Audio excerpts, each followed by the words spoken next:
Санатория доктора Тохири. Это лечебная вода, очень хорошая, помогает людям снижать давление, выводятся камни в почках. Это природный источник. Бог создавал на земле все методы восстановления здоровья.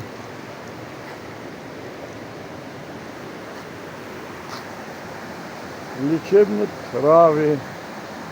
Очень-очень много одуванчика, борщевик.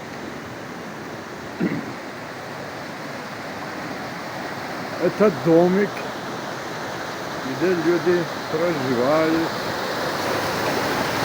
Это где люди обедают прямо над речкой.